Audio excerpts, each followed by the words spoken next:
Hey guys, today's marketing crash course is on Chapter 3, Marketing Environment. Slides done by Allison, Katie, and Tristan. Voice memoed by Jada and Maddox. Let's get started. Our first slide is on environmental scaling and analysis. So Maddox, what exactly is environmental scaling and analysis? Environmental scanning and analysis is the process of collecting information about forces in the marketing environment. What exactly are the four components? Can you describe them to me? The four components would be observation, secondary, marketing research, passive, and proactive. Observation would be like your staff and other people working in your company. Secondary is sources such as business, trade, government, and general interest. A few examples would be like national data. Our third is marketing research. We get information from a research firm. And then our final is passive. Passive is accepting as uncontrollable.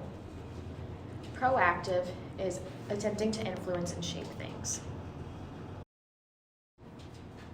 Our next slide is on competitive forces. Jada, what are competitive forces? Well, competitive forces are other companies that produce and market a product similar to yours.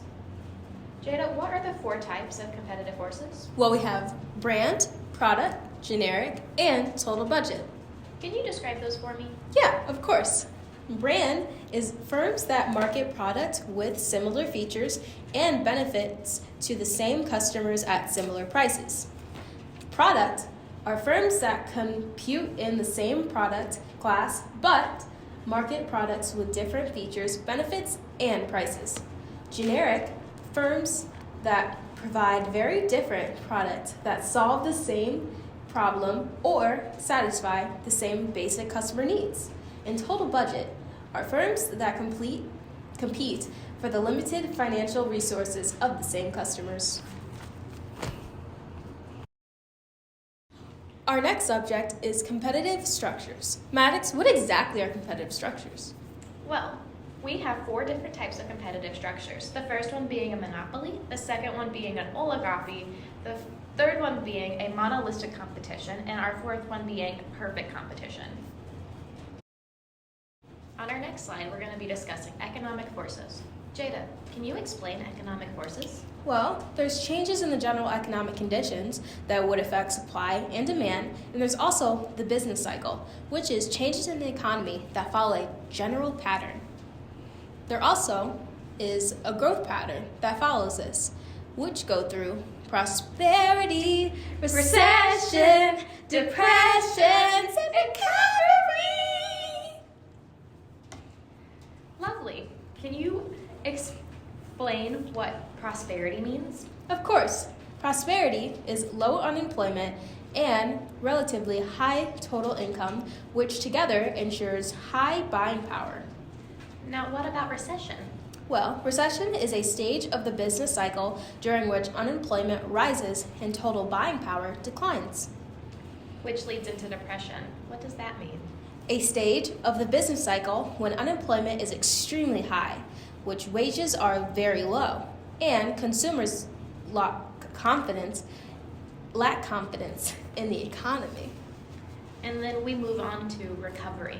Recovery is a stage of the business cycle in which economy moves from depression or recession to prosperity. Woo! On this next slide, we will be discussing buying power. Jada, what is buying power? Buying power are resources that can be traded in an exchange, such as money, goods, and services. The influence of purchasing power is relative upon economic circumstances and size of resources that allow the consumer to make, such as purchases and credit versus wealth. These two things are two components of buying power. Purchases include income, disposable income, discretionary income. Credit versus wealth allows consumers to spend future income now and in the future. The total inclusion of past income, natural resources, and financial resources. Our next slide is on willingness to spend. Maddox, what exactly is a willingness to spend? A willingness to spend is the inclination to buy because of an expected satisfaction of a product. This is related to the customer's ability to buy something as well. On this next slide, we will be discussing political and legal forces. Jada, what are political and legal forces? Well, Maddox, political and legal forces. There are political, legal, regulatory forces of the marketing environment that are closely interrelated. So, there are 5 forces. Do you mind telling me all the 5? Yes, there are self-regulatory forces, pre-competitive legislation, consumer protection legislation, encouraging compliance with laws and regulations, and regulatory agencies. Technological forces is our next slide. Maddox, can you break this down for us? Of course. Technological forces have significantly impacted and transformed the way businesses reach and engage with customers and each other. Maddox, what exactly are the 5 components of this? So we have digital marketing, data analysis, e-commerce, mobile marketing, and AI.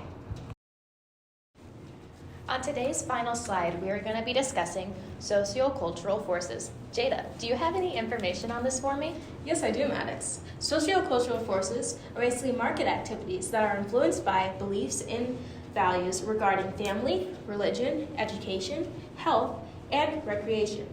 For international marketers, cultural differences have implications for product development, advertising, packaging, and pricing. The influence in a society and its culture that changes people's attitudes, beliefs, norms, customs, and lifestyles. Sociocultural forces have a lot of impact on our society. A more diverse customer base means marketing practices must be modified and diverse to meet its changing needs. Changes in cultural values dramatically influence people's needs and desires for products. And that's a wrap On today's episode of Marketing Environment. Chapter 3.